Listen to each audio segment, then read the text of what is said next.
Sejak akhir-akhir ini, kita sering mendengar pelbagai isu yang disuarakan segenap anggota masyarakat. Tidak kiralah isu yang lama yang berlarutan maupun isu yang tercetus akibat perubahan mengejut dalam persekitaran kita. Adakah suara-suara tersebut didengari? Adakah pula mana-mana pihak yang memberi perhatian dan mencari jalan penyelesaian? Sama-sama kita saksikan.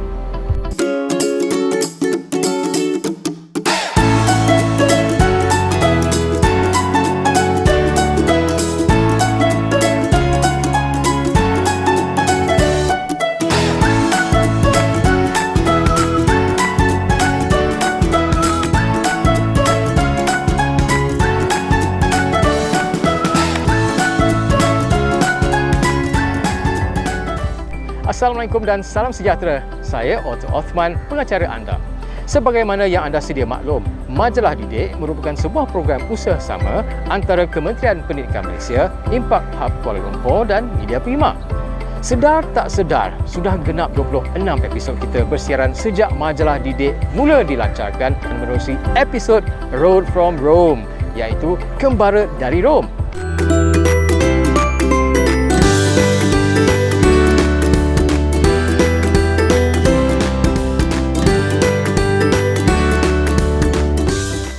Sekiranya anda sudah ingat-ingat lupa apa yang kita bicarakan dalam episod tersebut, mari saya segarkan kembali memori anda. Pada awal siaran, kami berkongsikan kembara delegasi Malaysia yang terdiri daripada Wakil Kementerian Pendidikan Malaysia, Impact Hub Kuala Lumpur dan 10 pasukan yang terdiri daripada kanak-kanak beserta guru mereka ke Rom, Itali untuk menyertai program Global Design for Change. Pelbagai pengalaman yang dilalui oleh delegasi Malaysia ke sana. Ada yang pahit dan ada yang manis. Namun, apa yang pasti selepas menghadiri sidang kemuncak kanak-kanak ICAN tersebut yang membuka lembaran baharu dalam kehidupan mereka, pastinya pengalaman pahit pun bertukar menjadi manis. Apatah lagi bila berpeluang untuk makan pizza dan pasta asli yang dibuat oleh orang Itali.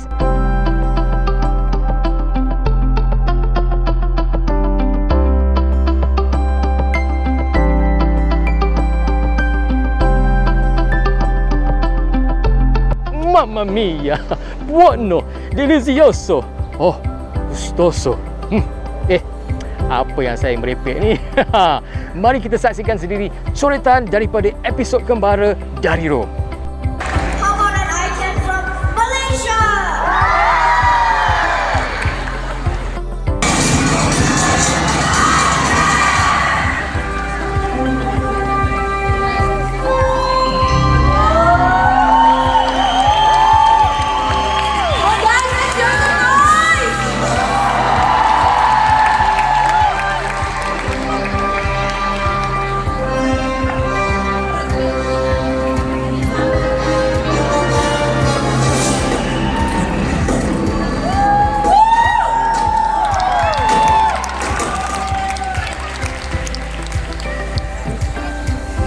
Masihkah anda ingat, Design for Change merupakan sebuah pergerakan global yang memupuk pemikiran I can atau saya boleh dalam minda setiap kanak-kanak? Semangat saya boleh ini memperkasakan mereka dan memberi mereka ruang dan peluang untuk berkongsi idea mereka untuk kebaikan dunia sejagat serta bertindak untuk mencipta perubahan. Program Design for Change dilahirkan untuk mengukuhkan kepercayaan kita bahawa kanak-kanak bukanlah insan lemah sebagaimana yang kita pernah sangkakan dahulu. Mereka mampu mencetuskan perubahan dan DFC itu sendiri ibarat mantra yang meyakinkan mereka bahawa mereka mampu melakukannya. Wah, seronok betul saya menonton semula episod Kembara dari Rom ini. Rasa dengki pun ada. Kalaulah saya sebaya dengan adik-adik di rumah, saya pun nak ikut ke Rom juga. Dah lama saya teringin nak bergambar di sebelah Menara Condong Pisa tu. Cuma dapat bergambar di menara lagi satu yang di Teluk Intan tu saja. Mari kita kembali bercerita tentang program Majalah Didik ini. Antara elemen menarik yang kita ketengahkan dalam setiap episod adalah metodologi FITS. Masih ingat tak anda tentang FITS? F adalah feel, iaitu merasakan. Fasa ini sebenarnya mengajak kita untuk berhenti seketika dan benar-benar memahami situasi di sekeliling kita tanpa terburu-buru untuk menyelesaikannya. Ini merupakan antara langkah penting yang boleh memupuk sikap empati dalam kanak-kanak. Bak kata orang, kalau berfikir, bukan sekadar berfikir dengan akal tetapi juga dengan hati. Langkah kedua adalah I, iaitu imagine atau membayangkan. Daya imajinasi yang tinggi sebenarnya membantu proses brainstorming atau sumbang saran untuk mencari jalan penyelesaian yang sesuai, sama ada untuk meningkatkan, memperkayakan atau mengubah pengalaman pengguna. Pada peringkat ini, anda digalakkan untuk menyenaraikan apa-apa sahaja idea yang terlintas di minda. Jangan hiraukan apa pandangan orang. Ada pendapat yang mengatakan semakin gila sesuatu idea itu, siapa tahu semakin dekat anda dalam pencarian jalan penyelesaian yang terbaik. Videos on how to avoid stress. Dalam fasa ini juga, anda mampu memupuk rasa tanggungjawab dan etika dalam semua pekerjaan yang dilakukan. Maksudnya, apabila anda menawarkan sesuatu jalan penyelesaian untuk mengubah situasi semasa, anda sebenarnya bertanggungjawab untuk memastikan penyelesaian tersebut boleh memanfaatkan masyarakat. Apa pula yang perlu anda lakukan sekiranya penyelesaian tersebut menemui jalan mati atau mungkin tidak bersesuaian dengan norma masyarakat sekeliling? Sebab itu, membayangkan sebenarnya membolehkan anda mengubah pengalaman pengguna. Asalkan anda terus yakin dan percaya dengan kekuatan sendiri, perubahan itu pasti boleh dicipta dan andalah pemikirnya. Seterusnya, D atau do, iaitu melaksanakan. Apalah gunanya mengumpul idea yang banyak sekiranya satu pun tidak dilaksanakan? Sebenarnya, fasa melaksanakan ini ibarat sebuah agensi kreatif yang mampu bertindak dalam kadar segera untuk melihat kecekapan jalan penyelesaian yang dirancang. Bak kata orang, terus melaksanakan sesuatu idea sehingga membenihkan kejayaan. Gagal sekali tidak bermakna gagal selama-lamanya. Pelaksanaan yang diiringi dengan niat yang baik akan mencetuskan impak yang diingini. Tambahan pula, tumpuan terhadap perincian boleh meningkatkan lagi kualiti dari segi pengalaman serta memupuk tabiat mengejar kecemerlangan. Akhir sekali, S adalah share, iaitu berkongsi. Langkah ini sebenarnya memupuk mentaliti majmuk. Sekiranya dahulu budaya masyarakat adalah competing atau bersaing, kini kita perlu bertukar daripada budaya competing pada completing. Maksudnya, kita semua seharusnya memainkan peranan untuk saling melengkapi antara satu sama lain sebagai satu komuniti yang berkongsi matlamat yang sama. Malah, langkah ini juga sebenarnya mengukuhkan lagi kepercayaan saya boleh apabila ia disebarkan kepada masyarakat sekeliling. Seperti permukaan air yang tenang. Biarpun hanya setitis kecil sahaja yang jatuh, tetapi riak yang dihasilkannya boleh terus berkembang menjadi lebih besar. Begitu juga dengan projek impak sosial yang dikongsikan.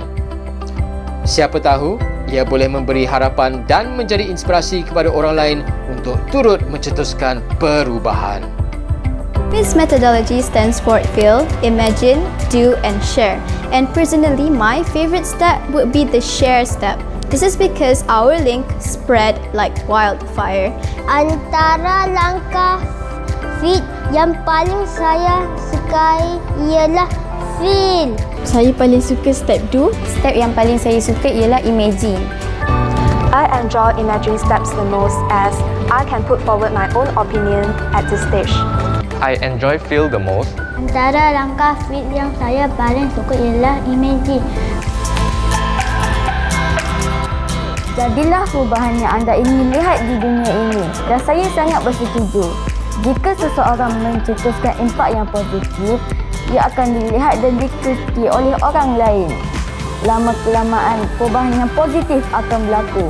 Ianya bermula dengan satu individu, satu kumpulan. I think that you can succeed in life whether you have a disability or not.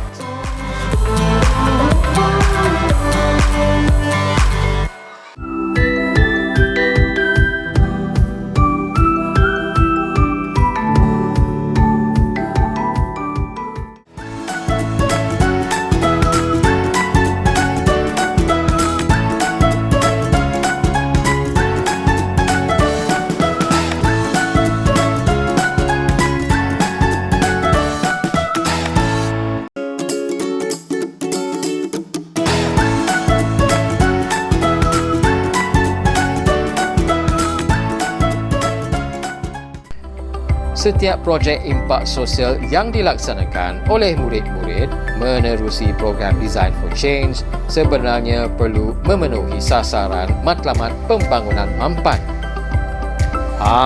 Masih ingat tak anda berapa matlamat pembangunan mampan yang digariskan oleh Pertubuhan Bangsa-Bangsa Bersatu?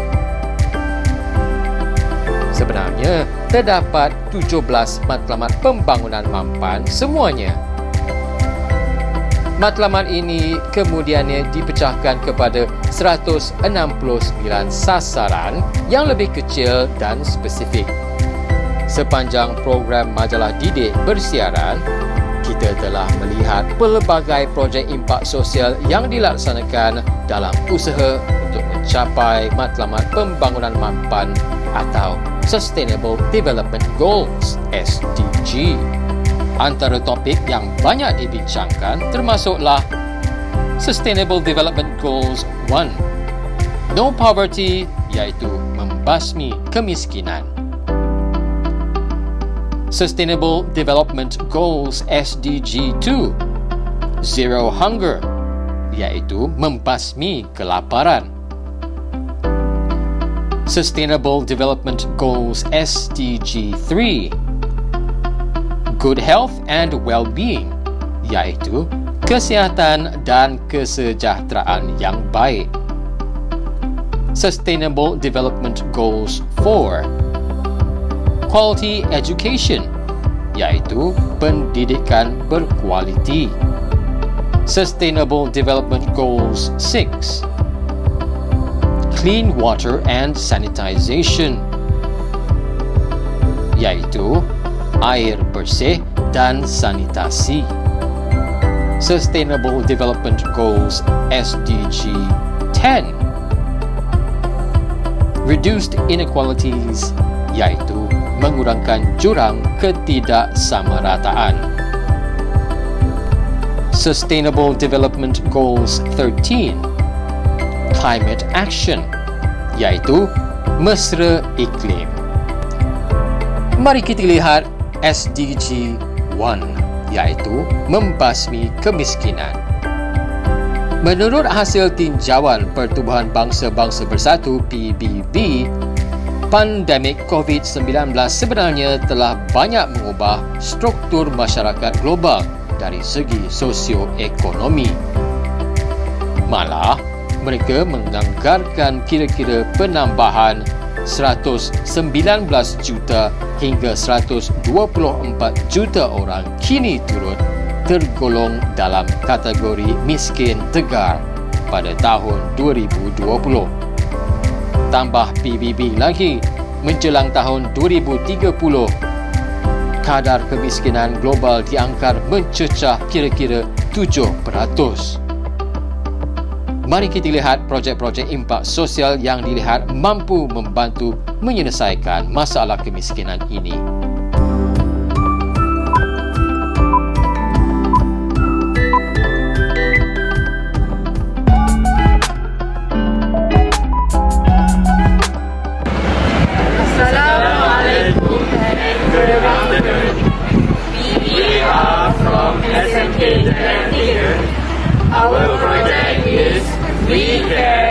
So I feel like this is when we have to chip in and do our small part to help out the community. I hope that we can make bids for not only COVID-19 quarantine centers, but maybe underprivileged communities and maybe even relief centers to help them. I think the most valuable lesson was actually teamwork, as in the beginning we weren't really that coordinated with each other and we had really different ideas, but in the end we started to learn how to communicate better.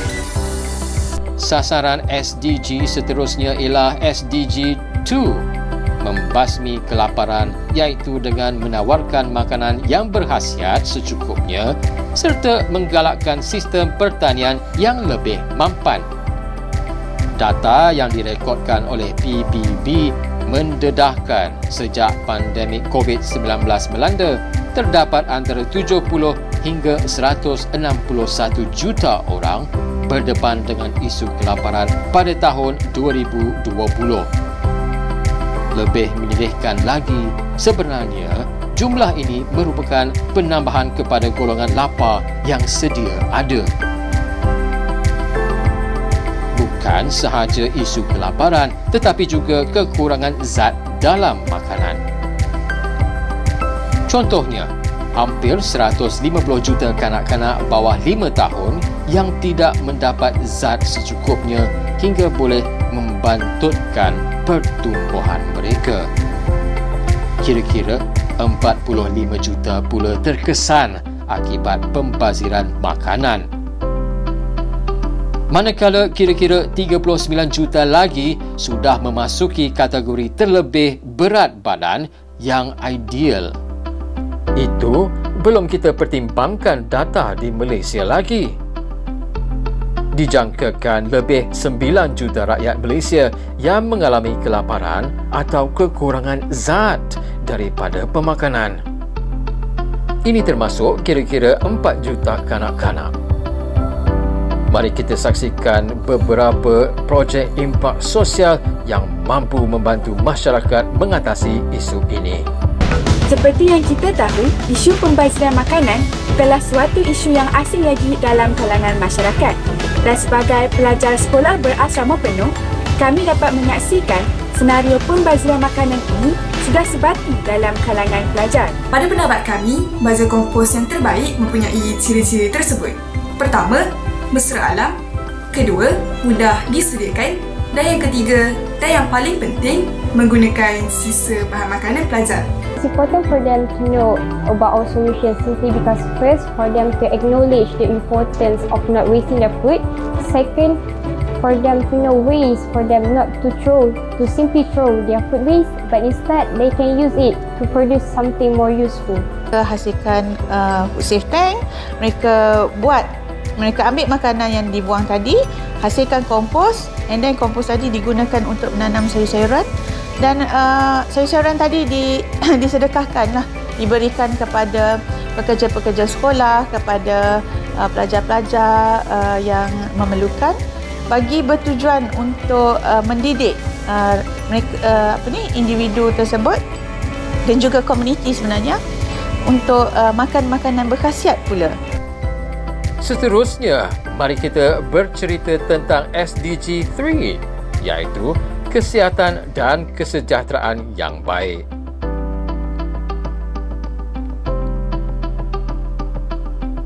Ini antara matlamat yang mendapat paling banyak perhatian daripada murid-murid. Antara isu yang diketengahkan bukan sahaja berkaitan kesihatan fizikal tetapi juga mental. Malah, majalah didik musim ini banyak mengenengahkan projek berkaitan dengan kesihatan mental dalam kanak-kanak yang sangat terkesan akibat pandemik COVID-19 dan Perintah Kawalan Pergerakan. Ada yang berasa kurang motivasi untuk belajar. Ada yang berhadapan dengan kes buli di sekolah serta body shaming atau ejekan terhadap penampilan fizikal. Rupa-rupanya ramai murid sekolah yang menyedari isu ini dan terus bertindak untuk membuat perubahan yang lebih positif. Antara lain dalam SDG 3 ini adalah isu keselamatan kanak-kanak di dalam dan di luar rumah. Malah sejak pandemik ini dan pembelajaran secara dalam talian berlangsung untuk menggantikan kelas fizikal, anak-anak kita berdepan dengan risiko yang lebih menakutkan, iaitu jenayah berkaitan dunia cyber. Mari kita imbas kembali beberapa projek impak sosial berkaitan dengan SDG 3 ini.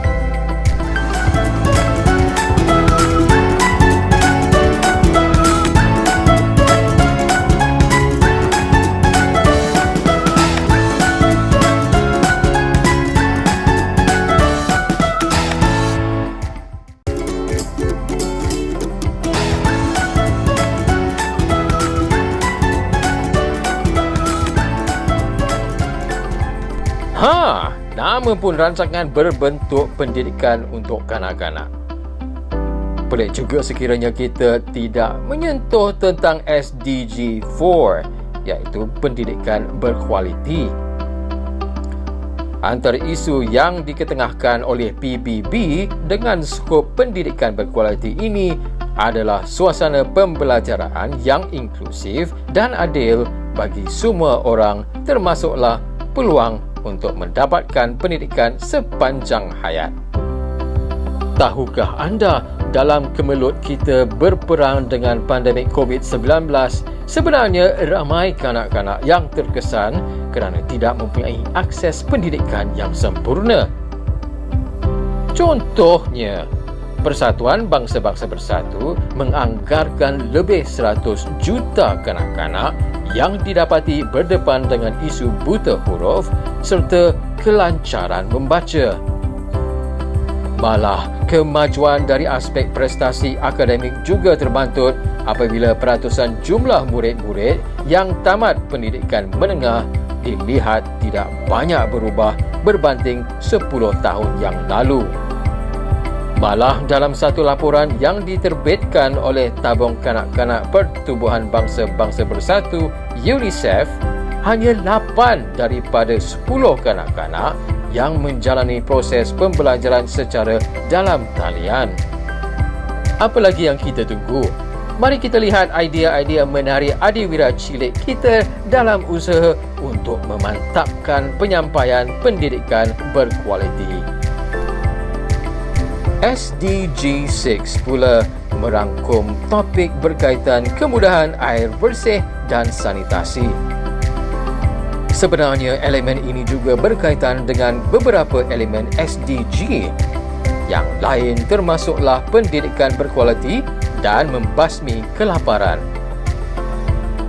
Contohnya, bagaimana agaknya murid-murid hendak memfokuskan pada pembelajaran sekira sekolah mereka tidak mempunyai kemudahan air bersih. Begitu juga dengan proses penyediaan makanan yang sihat, bersih dan berkhasiat tanpa kemudahan air bersih. Sebenarnya pada tahun 2020, masih berbilion orang yang tidak dapat memenuhi kemudahan air bersih dan sanitasi. Kira-kira 3.6 bilion orang masih tidak menikmati kemudahan sanitasi yang diurus dengan selamat. 2.3 bilion pula langsung tidak dapat menikmati kemudahan kebersihan yang asas. jumlah yang sama rupa-rupanya masih tinggal dalam negara yang mengalami krisis kekurangan air. Manakala 2 bilion lagi tidak dapat menikmati air bersih untuk diminum. Betapa bertuahnya kita sebagai rakyat Malaysia dapat menikmati kemudahan semua ini. Sebab itu, kita harus mendidik anak-anak kita supaya menggunakan air dengan berhemah dan dalam masa yang sama menjaga kebersihan. Tambah-tambah lagi dalam musim COVID-19 yang memerlukan kita mencuci tangan dengan kerap untuk mengurangkan risiko jangkitan. Baiklah, mari kita saksikan paparan ini. Concern rakyat kita tentang public toilet, dan saya jumpa banyak sangat artikel mengenai public toilet dan mereka komplain public toilet tak sebersih seperti di mall-mall besar dan tak mencapai standard. Jadi kami memilih isu toilet untuk kami betulkan benda-benda ni, betulkan habit, betulkan attitude, dan kami perlu betulkan juga standard untuk toilet awam. Kami come up with konsep WUCH. WUCH ni konsep di mana untuk penggunaan sebelum dan selepas menggunakan tandas. WUCH yang pertama, W, wash, is wash your hands before using the toilet. Use the toilet adequately. Number 3, clean the toilet, clean yourself after using.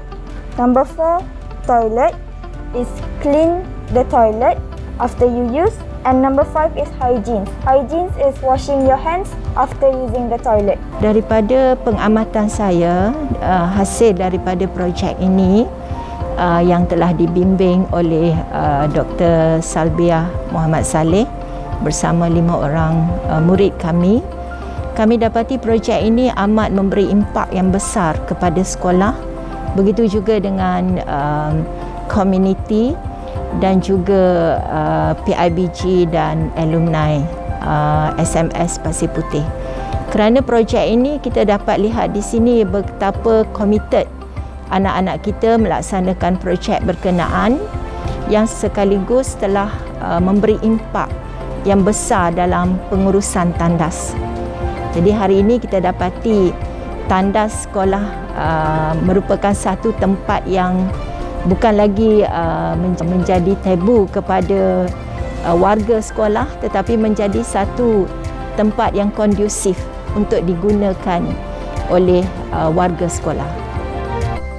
SDG 10 membincangkan tentang kesamarataan kepada semua dalam pelbagai aspek termasuklah ekonomi, keuangan, pendidikan dan lain-lain.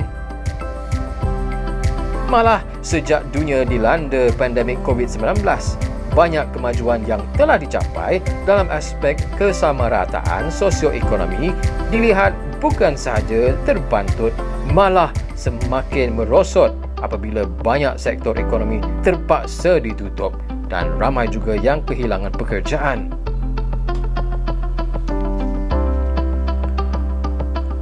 Malah di Malaysia sahaja kita mencatatkan pengangguran setinggi 4.9%, jumlah tertinggi dalam tempoh 30 tahun.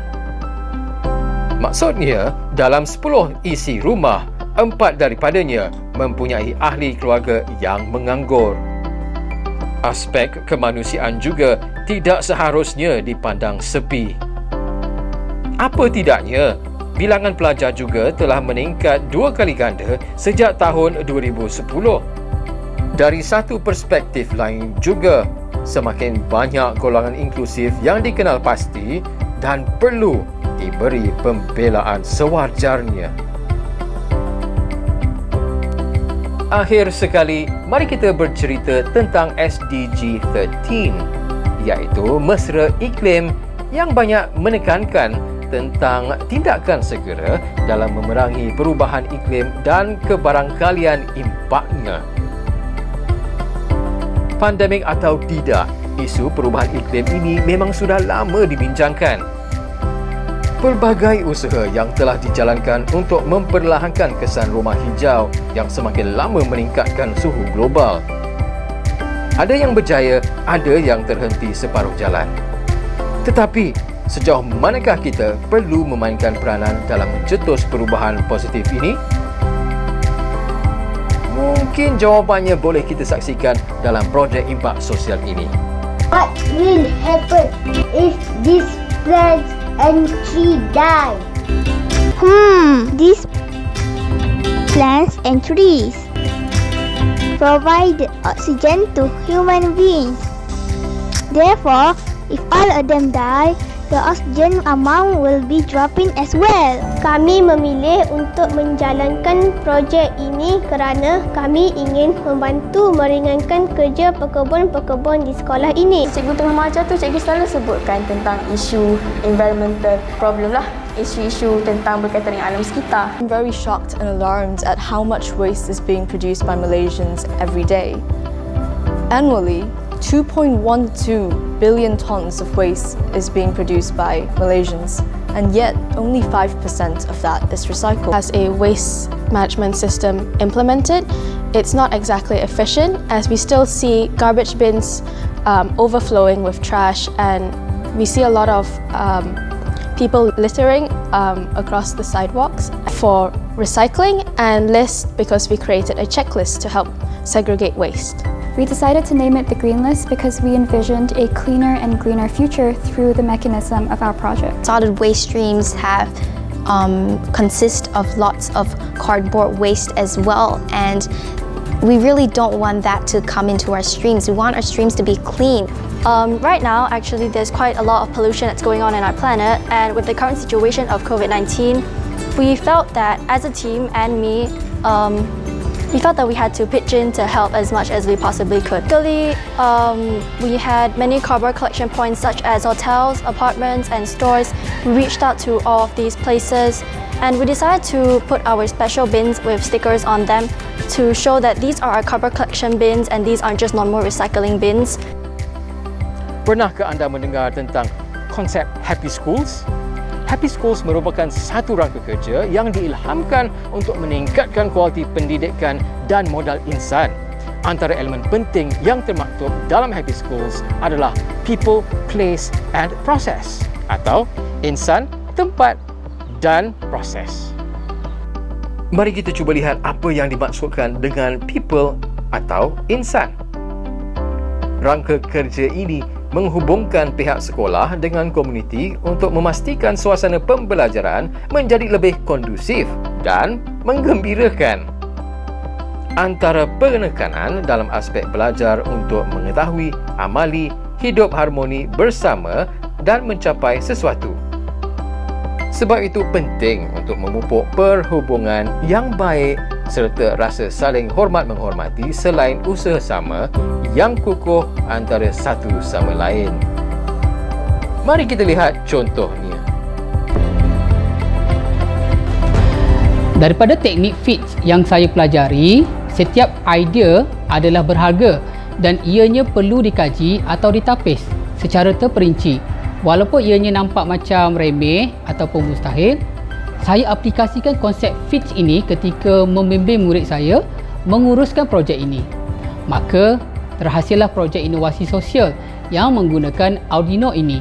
Kalau dilihat, projek ini adalah dikira bukanlah terkandung dalam silibus murid di sekolah rendah, tetapi dengan idea dan bimbingan guru pembimbing, support daripada sekolah, maka tidak mustahil idea yang remeh itu dapat dilaksanakan dan diaplikasikan di sekolah ini. Pada fasa ini saya menggalakkanlah murid-murid untuk membuat aktiviti sumbang saran untuk mengeluarkan idea-idea mereka serta bagaimana untuk menyelesaikan sesuatu isu dengan cara yang terbaik dan mampu dijalankan untuk membantu pekebun menguruskan pokok-pokok bunga di sekitar sekolah ini. Untuk projek ini, pada pendapat saya, ia masih lagi berada di peringkat awal. Ia masih boleh dikembangkan untuk sesuai dengan kehendak pelajar sekarang dan juga parents lah.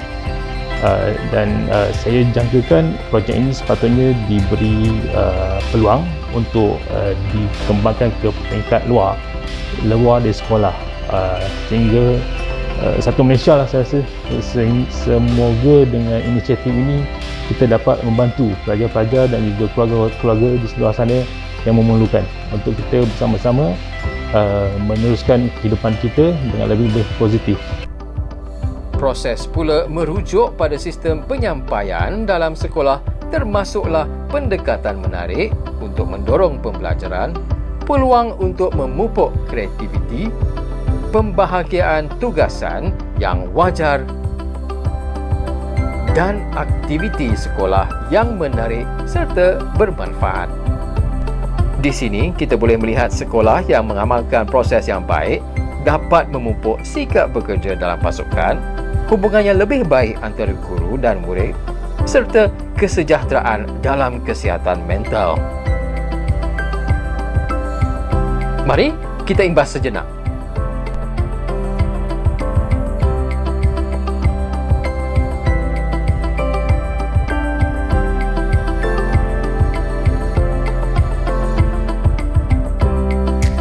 Percaya sebagai seorang guru, kita mestilah menerapkan pelbagai kaedah ketika pengajaran dan pembelajaran bersama murid-murid kita. I asked the kids what they want to learn.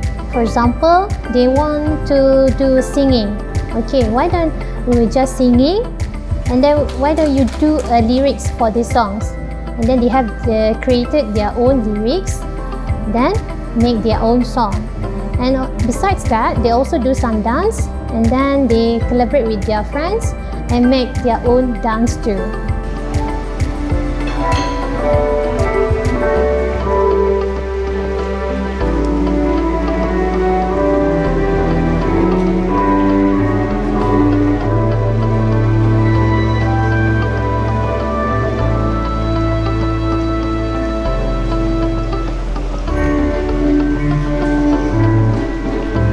Creating yourself is what you should do.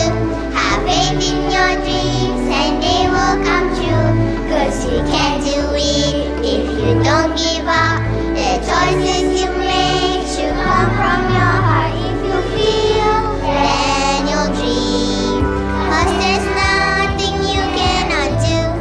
If you create yourself, dreams will come true.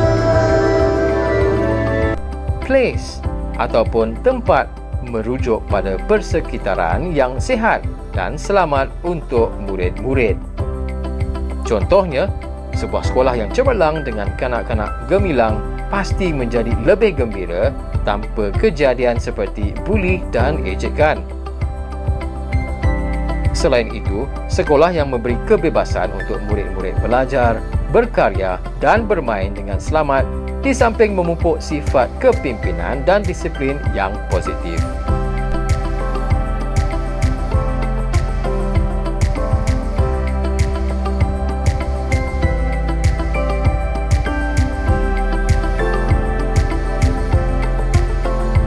Dan apa yang saya idam-idamkan sejak kecil untuk ubah persepsi masyarakat yang kecantikan adalah something yang universal dan juga subjektif.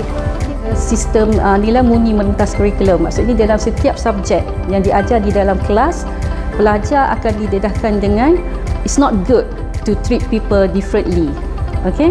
Jadi bila cikgu mendedahkan pada pelajar tentang isu body shaming contohnya, cikgu akan memberitahu, okey, ini perkara yang you patut buat, ini you tak boleh buat, apa kesan body shaming. Tetapi kalau kita tidak menjalankannya secara praktikal, ia akan memberi kesan kepada pelajar di mana pelajar akan berfikir, so what should I do?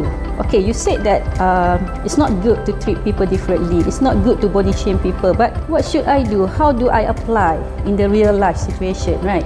Kita di SMK Kubang Kriani, saya sebenarnya mencadangkan kita ada satu kawasan di mana kita akan membuat hasil daripada baja yang telah terhasil daripada food safe tank ni, akan kita buat satu sudut pertanian. We provide a food waste tank at our school for the students and teachers to try do a compost using the food waste.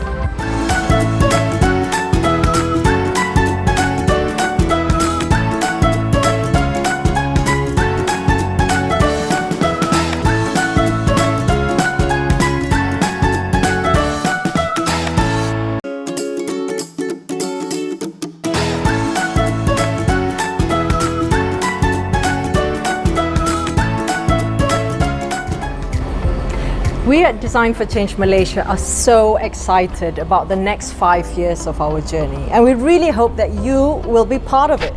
Next year, in 2022, we're going to be hosting the Be the Change Global Celebration, and that means that we'll be having guests from at least 20 countries around the world come here to Malaysia, and we will be doing it with the children, the teachers, and of course our partners, the Ministry of Education and all the members of the Design for Change global family. So we really hope that you will be part of that and join us in this movement to make every child in Malaysia say, I can, saya boleh. Sedar tak sedar, sudah hampir sejam kita bersiaran. Baiklah, kita sudah tiba ke akhir program Majalah Didik bagi musim ini. Bagi pihak kru penerbitan Impact Hub Kuala Lumpur, kami mengucapkan terima kasih kepada Kementerian Pendidikan Malaysia dan Media Prima atas peluang untuk menampilkan projek impak sosial daripada adiwira cilik kita dari seluruh negara. Tanpa peluang seperti ini, pasti sukar untuk kami mendekati lebih banyak sekolah di Malaysia dalam usaha mencari bakat-bakat muda pelapis pemimpin negara yang bakal mencetus perubahan positif. Sebelum kami mengakhiri episod Majalah Didik kali ini, ingin saya mengingatkan anda untuk mengikuti kami di media sosial iaitu di Facebook dan Instagram. Kami akan terus memaskini akaun media sosial kami untuk terus mencari adiwira cilik dengan idea hebat tersendiri.